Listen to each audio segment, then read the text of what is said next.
You're about to hear a message from the series King Solomon Teaches Us About the Meaning of Life by Phil Brainerd. This message is entitled, For Everything, a Season. We hope you enjoy it.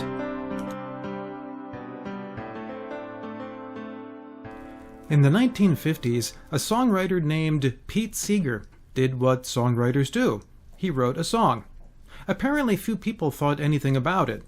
In 1962, the song was recorded by a musical group called the Limelighters. You all remember that, right? No? Well, apparently few people thought anything about that either. You might think that a song like that would quietly disappear. However, 2 years later, the song was picked up by a group called the Byrds, spelled with a Y. On December 4th, 1965, the song hit number 1 on the charts. Its title was Turn, Turn, Turn. Here are some of the words. To everything, turn, turn, turn. There is a season, turn, turn, turn, and a time for every purpose under heaven. A time to be born, a time to die, a time to plant, a time to reap, a time to kill, a time to heal, a time to laugh, a time to weep. To everything, turn, turn, turn. There is a season, turn, turn, turn, and a time to every purpose under heaven. Now, you've heard me tell how this works. When I was young, I usually liked songs for the tune. So you might have caught me singing, na na na na na, turn, turn, turn, na na na na na, turn, turn, turn. It wasn't until I was in college that I learned the song had other words. One of my music professors mentioned an old song that had words from the Bible. So not only does the song have other words, the words come from the Bible. What were these words that propelled a song from nowhere to the top of the musical charts? What were these words that captured the hearts and minds of millions of people? It happens that these are words from a man we're studying at the moment. His name is Solomon. We're in our series, King Solomon Teaches Us About the Meaning of Life. In our last session, we asked, does life have meaning? We found that the answer is yes, but you must believe in God. More than believe, you must have awesome respect for God, a respect that leads you to do what He says. Today we're going to find more about finding meaning in life. In order to find meaning in life, you must learn that God is sovereign and He has a plan. Our message today is entitled, For Everything, a Season. Let's read the text that Pete Seeger used for his song. We'll read it first in the King James Version of the Bible. In Ecclesiastes chapter 3 and verse 1, we read this, To everything there is a season, and a time to every purpose under the heaven. We have been studying from a popular translation that was not available when Pete Seeger wrote his song, the New International Version. Let's read from there, again Ecclesiastes 3 and verse 1. There is a time for everything, and a season for every activity under the heavens. In some ways that feels the same. In some ways it feels different. That's because the English language has traded some meanings over the years. The NIV uses modern meanings for the words of the Scripture, so we'll use it for now. Let's take this apart. There is a time. Time is funny stuff. It's a very complex topic. For now, let's look at just one aspect of time. Imagine that you want to ride a bus. You see someone standing at the bus stop and you ask, when is the next bus? The person answers, 7:30. How did they know that? Are they psychic? No, they know what time the bus is coming because there is a schedule. A schedule is what results when someone has a plan. In the case of buses, it's a very complex plan. A plan is something you need when you have a purpose or a goal. With buses, there's a need. People need to get places. Lots of people, lots of places. To accomplish that goal or that purpose, you would need some things. You would need knowledge. You would need to know how to do it. You would need resources. So you would need buses and drivers and mechanics and such. You would need power. What happens if you get a driver who doesn't want to follow the schedule? They want to drive to the beach when passengers want to go to work.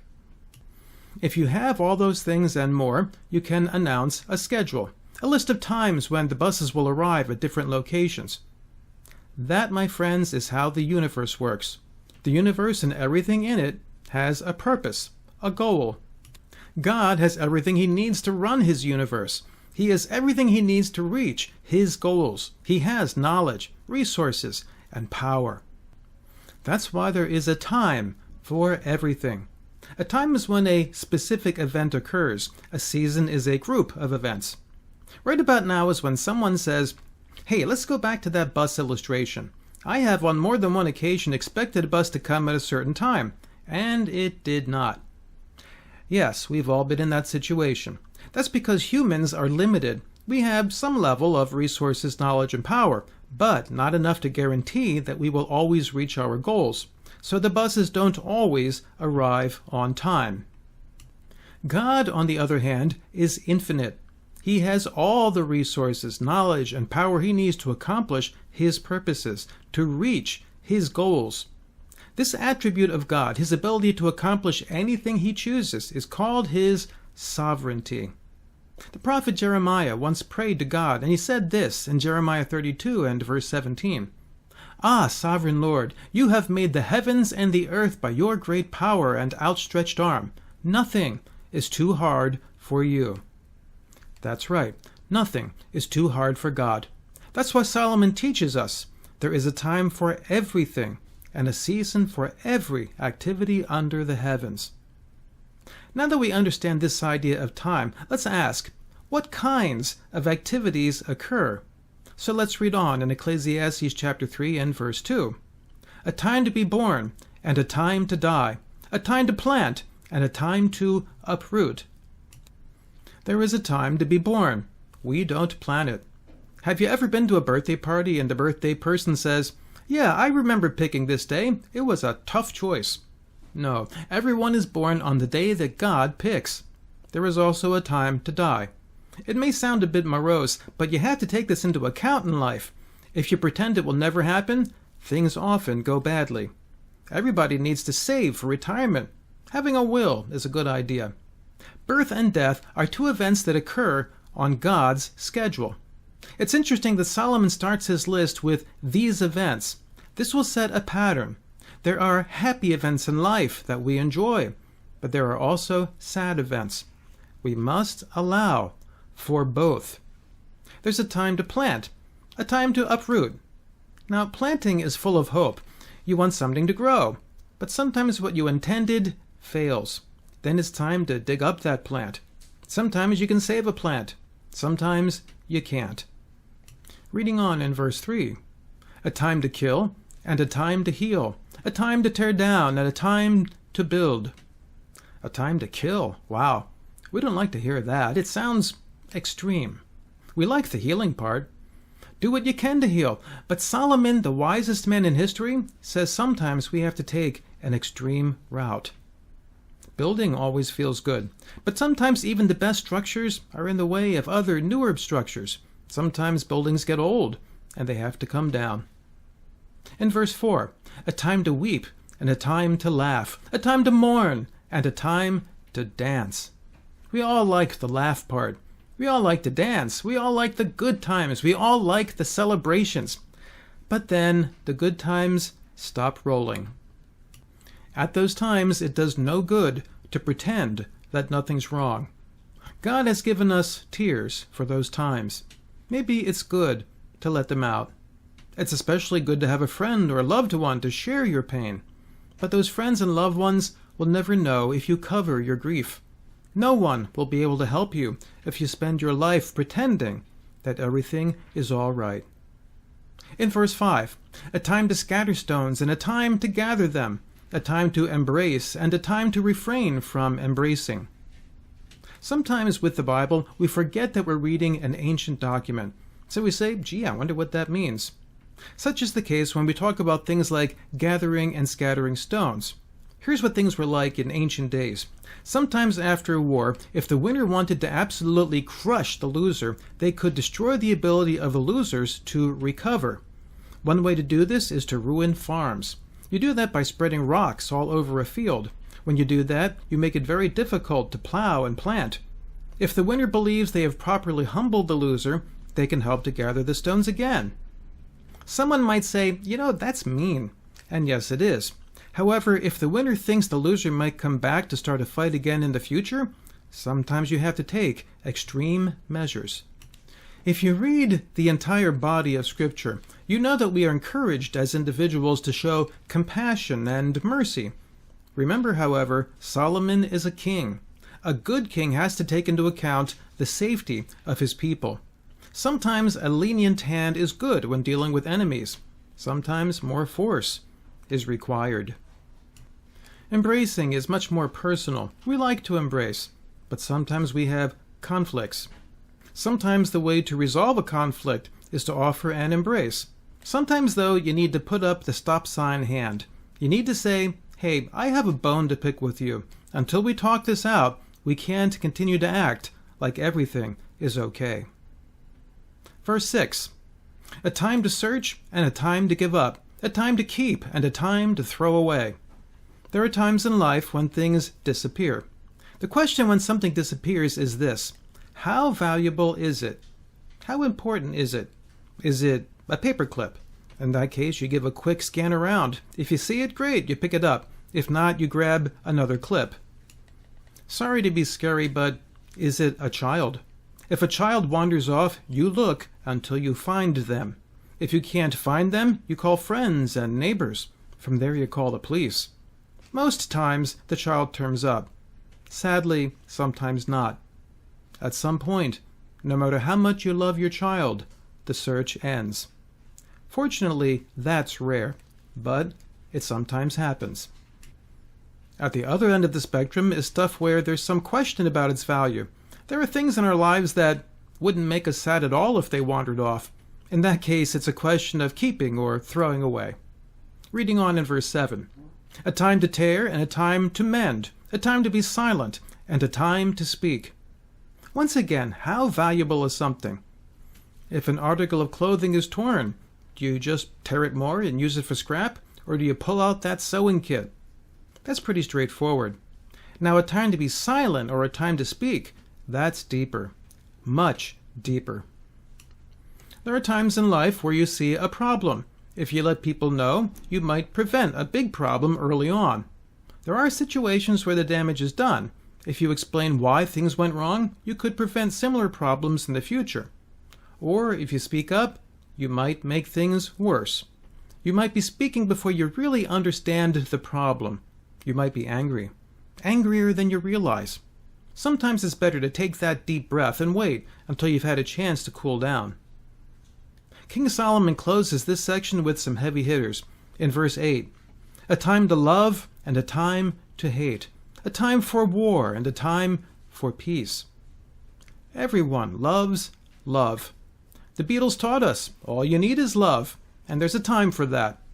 Hate, on the other hand, is another thing. Hate is always bad, or so many people think. So why does Solomon tell us otherwise? This is a topic worthy of its own sermon. For now, we'll just simplify. We are to love people, but we are to hate evil. Over in the book of Proverbs, Solomon tells us in Proverbs 8 and verse 13, to fear the Lord is to hate evil. War and peace are like love and hate. Everyone loves one and hates the other. In the 60s, people chanted, all we are saying is give peace a chance. Some people think that if we are clever enough, noble enough, loving enough, that all war will end. To this Solomon says, sorry, no. We will never end war. War has its time. War has its place. Pursue peace, of course. However, groups that sit around relying on the possibility of ending all war have a funny way of being swept away by evil people who are very much ready to use violence to get what they want. King Solomon has shown us all kinds of events that occur in his great plan. But someone might say, some of the things on that list are clearly things we don't control, like our birth, so we can see that those things are under God's plan. Other things, however, are very much under our control, things like tearing or mending, keeping or throwing away. Are those things God's plan or our plan? The answer is yes. Solomon begins to give us an explanation. In verse 9, what do workers gain from their toil? I have seen the burden God laid on the human race. He has made everything beautiful in its time. He has also set eternity in the human heart. Yet no one can fathom what God has done from beginning to end. You see, God has done something that only an infinite being can do. As the sovereign king of the universe, he has developed a plan. He knows every detail of his plan. He knows exactly what is going to happen at any given time. That includes the creation of billions of human beings. Every one of those human beings has the ability to make choices. You know what? God knows exactly how each one of those billions of people are going to choose. They will make choices based on a series of conditions that God controls. Technically, that means we don't really make choices. But you know what? It sure feels like we make choices. And the scriptures contain many statements saying that people will be rewarded or punished based on their choices. Only an infinite God can create a plan based on his choices that allows us to participate with our choices. Only he can make that work. For us, this is a burden. If we try to figure it out on our own, we will go nuts. We are told no one can fathom what God has done. We can't figure it out. And God can't tell us all the details. Why not? Because his plan is based on infinite knowledge. If he told us why he's done everything, our heads would blow up. And God doesn't want your head to blow up. There is only one thing that we need to know. He has made everything beautiful in its time. God does not have just a plan. It's a beautiful plan. It's a perfect plan. It's the best plan. How can we understand all this? He has also set eternity in the human heart. When God created humans, he gave us all a special gift. We are made in his image. He has given us the ability to understand his eternity. He has given us the ability to understand his beauty. No other created thing has that. The most practical application of this comes when we hurt. Many of you have heard the story of Joni Erickson Tada. When she was a teenager, she went swimming with some friends. At one point, she dove off a platform. Tragically, the water was not as deep as she thought, and she hit her head hard on the bottom. This resulted in her losing all control of her body below the neck. She was told that she would never be able to return to a normal life. This made her spend a long period struggling, as anyone would expect. Then, at some point, she came to realize that her life was not hopeless. She met Jesus Christ. As painful as any individual moment might be, she came to realize that God had a plan for her life. That knowledge brought about a transformation. She began to see each event in her life as a piece of an eternal puzzle. Joni was changed from a hopeless, confused person to someone who inspires and gives hope to others. Why? Because God makes all things beautiful in his time. Let's pull this all together. King Solomon has taught us important things about the meaning of life. To find meaning, you must believe in God. More than that, you must have an awesome respect for God, a respect that makes you do what he says. Today we've learned more. We've learned that you find meaning when you realize that God is sovereign, and he has a plan. That plan has parts that we would expect, and which make us happy. That plan has parts that we would not expect, and which bring sorrow and pain. The happiness and pain come together with meaning when you realize that he makes all things beautiful in his time. If this is hard to understand, then there's a place where you can start. One of the most important events of history occurred when God's plan made Jesus Christ, the Son of God, come to the earth. Once there, he died on a cross to take away our sin. Because God is sovereign, he could take one of the most terrifying moments in history and make it beautiful. He did that by raising Jesus from the dead. That's where we start. Let us tell you how Jesus can help you to turn pain and sorrow into beauty. For those who already know Jesus, ask him to help you better understand this wonderful truth. There is a time for everything and a season for every activity under the heavens.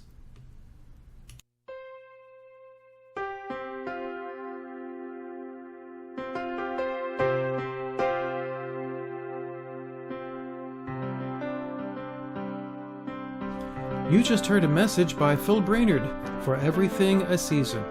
If you want to hear more, come visit us. We're Trinity Church of Teaneck, New Jersey. Our website is trinityteaneck.org, or visit my site, philbrainerd.com. May the Lord richly bless you.